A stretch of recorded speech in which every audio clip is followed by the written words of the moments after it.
முதலமைச்சர் விஜய் அவர்கள் ஒவ்வொரு கட்சி தலைவர்கள் வீட்டுக்கும் சென்றிருக்கிறாரு. இது ஒரு நாகரிகமான அரசியலை விஜய் கடைபிடித்திருக்கிறாரு அப்படின்னு தான் பார்க்கணும். ஏன்னா இது ஒரு பெருந்தன்மை அப்படின்லாம் சொல்ல முடியாது. இது வழக்கமா ஒவ்வொரு முதலமைச்சர்களும் செய்யற ஒரு விஷயம் தாங்க. உதாரணத்துக்கு நம்ம மு.க. ஸ்டாலின் அவர்கள் என்ன பண்ணாரு, முதலமைச்சரா பதவி இருக்கும் பொழுது அவருடைய உடல்நல கருதி என்ன பண்ணாங்க, எல்லா தலைவர்களும் அவரை போய் சந்திச்சாங்க. அது மாத்திரம் இல்லாம துணை முதலமைச்சரா உதயநிதி அவர்கள் தேர்ந்தெடுக்கும் பொழுது ஒவ்வொரு கூட்டணி கட்சி தலைவர்கள் என்ன பண்ணாரு, போய் சந்திச்சாரு. எடப்பாடி பழனிசாமி கூட சந்திச்சு வாழ்த்து பெற்றாருன்னு வச்சுக்கீங்களேன். சோ இதே பாணிய விஜய் அவர்கள் கடுமையா என்ன பண்ணிருக்காரு, திமுகவை விமர்சிச்சாரு, வெறுப்பு அரசியல உண்டு பண்ணார். ஆனா இப்போ இவர் முதலமைச்சரா இருக்கிறாரு. எந்த ஒரு விருப்பு வெறுப்பும் இல்லாம இவர் முதலமைச்சரா தன்னுடைய கடமையை செய்யணும்ல. சோ அதனால ஒவ்வொரு கட்சி தலைவர்களையும் என்ன பண்றாரு, போய் சந்திக்கிறாரு. முன்னாள் முதலமைச்சர் மு.க. ஸ்டாலின் அவர்கள் இல்லத்துல போய் சந்திச்சு அவர்கிட்ட வாழ்த்து பெற்றிருக்கிறாரு. அதே போல மதிமுக பொதுச் செயலாளர் வைகோ இல்லத்துக்கும் போயிட்டு சென்று பண்ணிருக்காரு, வாழ்த்துதல் பெற்றிருக்கிறாரு. அப்படி அன்புமணி வீட்டுக்கு போயிருக்காரு. இன்னும் பல கட்சி தலைவர்களை போய் சந்திச்சு வாழ்த்து பெற போகிறார் அப்படின்ற ஒரு செய்தி வந்து கொண்டே இருக்குதுன்னு வச்சுக்கோங்களேன்.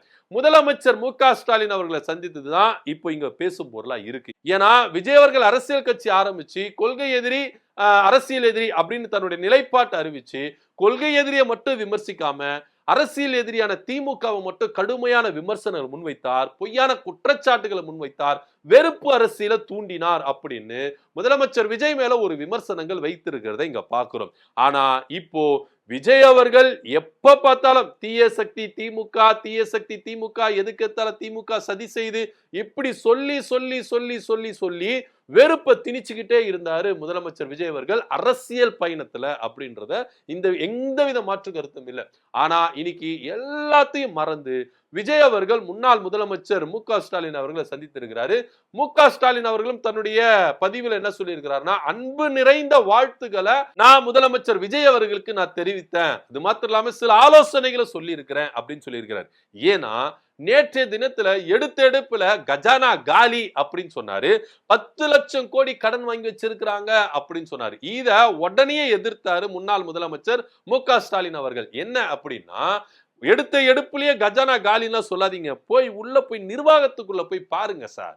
நிர்வாகத்துக்குள்ள போய் பார்த்து என்னென்ன நெளிவு சுழிவு இருக்குதுன்னு பாருங்க. எதுக்காக, எந்த திட்டத்துக்காக எப்படி எல்லாம் செஞ்சிருக்கிறோம், எவ்வளவு காசு நாங்க செலவழிச்சிருக்கோம், அது மாத்திரம் இல்லாம ஏன் கடனை வாங்கணும் அப்படின்றதெல்லாம் பாருங்க. அதாவது ஒன்றிய அரசு நிர்ணயிக்கப்பட்ட வரம்புக்குள்ளதான் நாங்க என்ன பண்ணிருக்கிறோம், கடனை வாங்கியிருக்கோம். எங்க இஷ்டத்துக்கு தாம் தூம் வாங்கி எங்க வீட்டு செலவுக்கா நாங்க கடன் வாங்கணும்? அதெல்லாம் கிடையாது. வளர்ச்சியை பாருங்க, பொருளாதாரத்துல, கல்வியில, அது மாத்திரம் வேலை வாய்ப்புல, மருத்துவத்துறையில, இதெல்லாம் வளர்ச்சியை பாருங்க சார் அப்படின்னு. இன்னும் சொல்ல போனா ஒன்றிய அரசின் பாராபட்ச நிமித்தமா நம்மளுக்கு நிதி கொடுக்கவில்லை. இந்த நிதி நெருக்கடியிலும் நாங்க எப்படி திறமையா என்ன பண்ணிருக்கிறோம், நிர்வகிச்சிருக்கிறோம் அப்படின்றதெல்லாம் பாருங்க. அதாவது மக்களுக்கு நல்லது செய்யணும் அப்படின்னா மனசு வேணும். அந்த நிர்வாகத்துல எப்படி தன்னுடைய திறமையை காட்டுறதுதான் முக்கியமே கண்டி, இங்க எடுப்பிலே நான் சொல்லக்கூடாது கஜானா காலி அப்படின்லாம் சொல்லிட்டு போக கூடாது அப்படின்னு முன்னாள் முதலமைச்சர் மு.க. ஸ்டாலின் அவர்கள் கடுமையான விமர்சனங்களை முன்வைத்தார். வாழ்த்தும் தெரிவிச்சாரு. இந்த கடுமையான விமர்சனம் முன்வைத்தார். ஏன்னா விஜய் அவர்களுக்கு சில டைம் தேவைப்படுது. எடுத்த உடனே யாராலையும் என்ன பண்ண முடியாது, எல்லாத்தையும் செஞ்சிட முடியாதுங்க. இது நிதர்சனமான உண்மை. இத கருத்தில் கொண்டுதான் முன்னாள் முதலமைச்சர் மு.க. ஸ்டாலின் அவர்கள் சொன்னாரு, 6 மாசம் இந்த அரசை நாங்க டிஸ்டர்ப் பண்ண மாட்டோம், எந்த விதமான விமர்சனம் முன்வைக்க மாட்டோம் அப்படின்னு. அவருக்கு தெரியும். ஏன்னா ஒரு அனுபவமிக்க ஒரு அரசியல் தலைவரே இங்க ஆட்சி செய்யும் போது பல சிக்கல்கள் இருக்கும், பல இடர்கள் இருக்கும். அதெல்லாம் சீர் செஞ்சதுக்கு அட்லீஸ்ட் ஒரு 6 மாசம் ஆகும்னு வச்சுக்கங்களேன். விஜய் அவர்கள் புதுசு, அரசியலுக்கும் புதுசு, ஆட்சிக்கும் புதுசு. அப்படி இருக்கும்போது அவரால் திக்கி திணறி என்ன பண்ண முடியும், வளர முடியும். அது 1 வருஷம் ஆகலாம், 2 வருஷம் ஆகலாம். அதனால 6 மாசம் குறிப்பிட்டு என்ன பண்ணாங்க, டிஸ்டர்ப் பண்ண மாட்டேன்னு சொன்னாங்க. ஆனா எடுப்பிலே விஜய் அவர்கள் கஜானா காலி அப்படி இப்படின்னு சொன்னார்ல. சோ இதுக்கு தக்க பதிலடி கொடுத்தாரு. இருந்தாலும் விஜய் அவர்கள் தன்னை மதித்து வீட்டுக்கு வரும்பொழுது, அவர் மதித்து வரும்போது நான் எப்படிப்பா அப்படின்னு சொல்லிட்டு 6 தடவை என்ன பண்ணிடுறாரு, விஜய் அவர்களுக்கு வரவேற்பு கொடுத்து வீட்டுக்கு கொண்டு போய் ஆலோசனைகள்லாம் சொல்லி இருக்கிறார். தனக்கு முடிந்த ஆலோசனைகளை விஜய் அவர்களுக்கு நான் வழங்கி இருக்கிறேன் அப்படின்னு சொன்னாரு. அந்த ஆலோசனையை அவர் ஏத்துக்கிறதும் ஏத்துக்காததும் அவருடைய விருப்பம். ஆனா என்னுடைய கடமைக்கு அவர் கொடுத்திருக்கிறேன் அப்படின்னு சொன்னாரு. சோ யாரையுமே இங்க எதிரி திசையில வச்சு பாக்குறதே இல்லைங்க.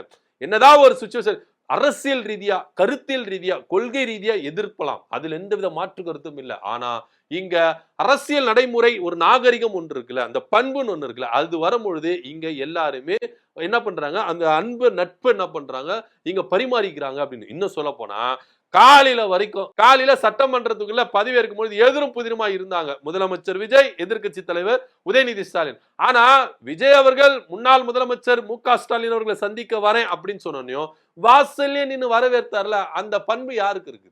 உதயநிதி ஸ்டாலின் அவர்களுக்கு இருக்குல்ல. எந்த அளவுக்கு நீங்க விமர்சிச்சீங்க, எந்த அளவுக்கு அரசு மேல இது பண்ணீங்க, ஆனா அந்த விருப்பு வெறுப்பு இல்லாம வீட்டு வாசல் வெளியிலே இருந்து என்ன பண்ணாரு, வரவேற்றார்ல, அந்த பண்பு இருக்குல்ல உதயநிதி ஸ்டாலின் அவர்களுக்கு. அதுதாங்க இங்க பேசுது.